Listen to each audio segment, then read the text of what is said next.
I ran, and everybody knew I was a rich person.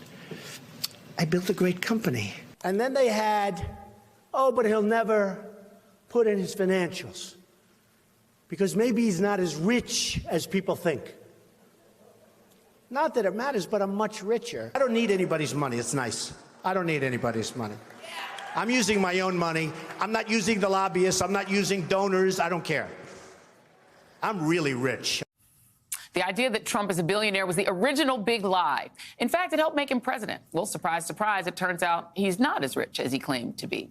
Trump's lawyers informed the court today that he has not been able to secure a bond for the $464 million judgment against him and his co-defendants in the New York civil fraud trial.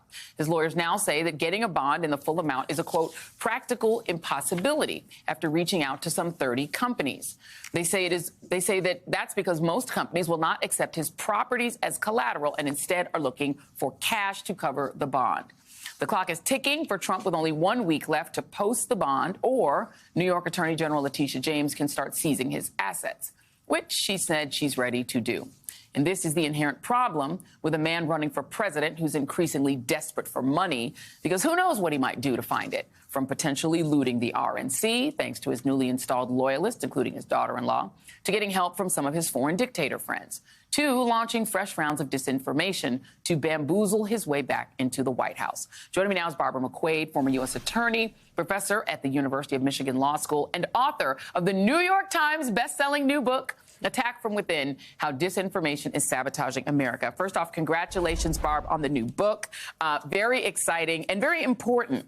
Disinformation. And I wanted to go back to that first lie, because Donald Trump used the ruse of him being super wealthy to attract a lot of supporters. And the fact that he was famous also helped. That is now falling apart in the wake of him being called to the carpet to produce the cash. What do you make of the possibility that he might end up having to cough up some property? Yeah, you know, he has always campaigned on this idea that I am not beholden to anybody. I don't need donors. I don't need money from anybody because I'm independently wealthy. I'm rich. He says it all the time. Well, it turns out he's not. And it turns out the only reason he was able to amass this fortune is because it was built on a foundation of lies. That's what was exposed in this case. And so now he owes more than $450 million. And, Joy, the reason a bond is required when somebody wants to appeal is because that money is now due and owing to the taxpayers of the state of New York. And so if he wants to delay an appeal, that's fine, but he has to put the money up because it's designed to avoid someone filing a frivolous appeal just for the purpose of delaying the payout. Now, he says 30 lenders of bonds have said, we can't provide you with a bond. You're not a good credit risk. Well, that's the very reason that the state wants this bond. He's trying to offer a discount of putting up $100 million. And I think the court wisely says, no, for the same reasons these surety bond companies say you're not a good risk, the court doesn't think he's a good risk either. And so I think this is a last-ditch effort to try to get some grace and some stay. But I think ultimately he's going to have to sell some properties. You know, imagine if you said, I know I owe you some money, but it's tied up in my car and my house and some other things, so I can't really pay it. You got to sell the stuff. Yeah. And so I think that if he doesn't, Letitia James can begin on March 25th to actually seize assets. And so if he wants to have his choice of what to sell, he needs to act before then. But now, having pervade being on The Apprentice and people perceiving him as the people's billionaire, now he's been president, which has afforded him a lot of latitude in terms of avoiding all of these court cases, which are now down to 88 criminal counts. But there's also this other thing that's happened, is that he's created a cult of personality. So now people don't even believe that Joe Biden is president. The numbers are really actually frightening. 36% in a Washington Post poll don't believe that Joe Biden is even the president of the United States. And we're seeing this kind of disinformation really ratcheted up. It was ratcheted up in 2016. It's how he became president. The first time Russia got involved and did it. We're now seeing AI used. What is the risk of disinformation in the upcoming election? Oh, I think it's enormous, Joy. I think, you know, we've seen these tactics of authoritarians for decades with, repetition and conspiracy theories and big lies and other things. But Donald Trump has something at his disposal that Hitler and Mussolini didn't have, and that's social media.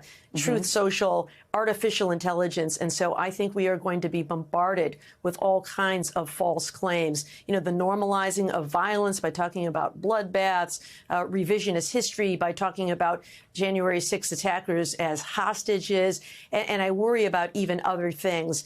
You know, one of the strategies of the corrupt is not to exonerate themselves from their corruption, but to portray everyone else in the system as corrupt. And I fear that's what we're going to see, is all kinds of smear campaigns against Joe Biden so that you can say, well, look, everybody's corrupt. So you might as well pick the one who shares your worldview, because if everybody's corrupt, then corruption doesn't matter. Right. And that is literally what he got impeached for the first time, was trying to create a ruse that Biden was doing some corruption with Ukraine because he was doing funny stuff with Russia. Do you consider it part of the disinformation campaign for Trump to flip these ideas, to say that it's Biden who's the threat to democracy, to take the language of hostages, which we think about the Israeli hostages and other hostages being held by Hamas, but say, no, that's actually the people in prison? Do you consider that to be part of a disinformation campaign? Absolutely, which is why I use the phrase disinformation and not lies, because disinformation isn't just false claims. It is manipulation. It's using information to mislead or manipulate the public. And sometimes it even is based on truth. But one of the things I think Donald Trump is doing is, you'll hear this from time to time, anything he's accused of, he accuses his opponent of. Because what he's trying to do is to neutralize that issue. You know, when he was caught with documents in his home, he said, Obama took documents. Well, you know, it turns out Obama had the permission of the National Archives to store them at his presidential library. But you'll hear that all the time. And the effort, I think, is to take the sting out of the accusation so that people think that's not a big deal. Everybody does it. I wish we had more time, because I wanted to ask you about Manafort being back on the scene, but we'll just have to bring you back. But I will just congratulate you again on your best-selling book. Thank you so much for being here, Barbara McQuade. Much appreciated.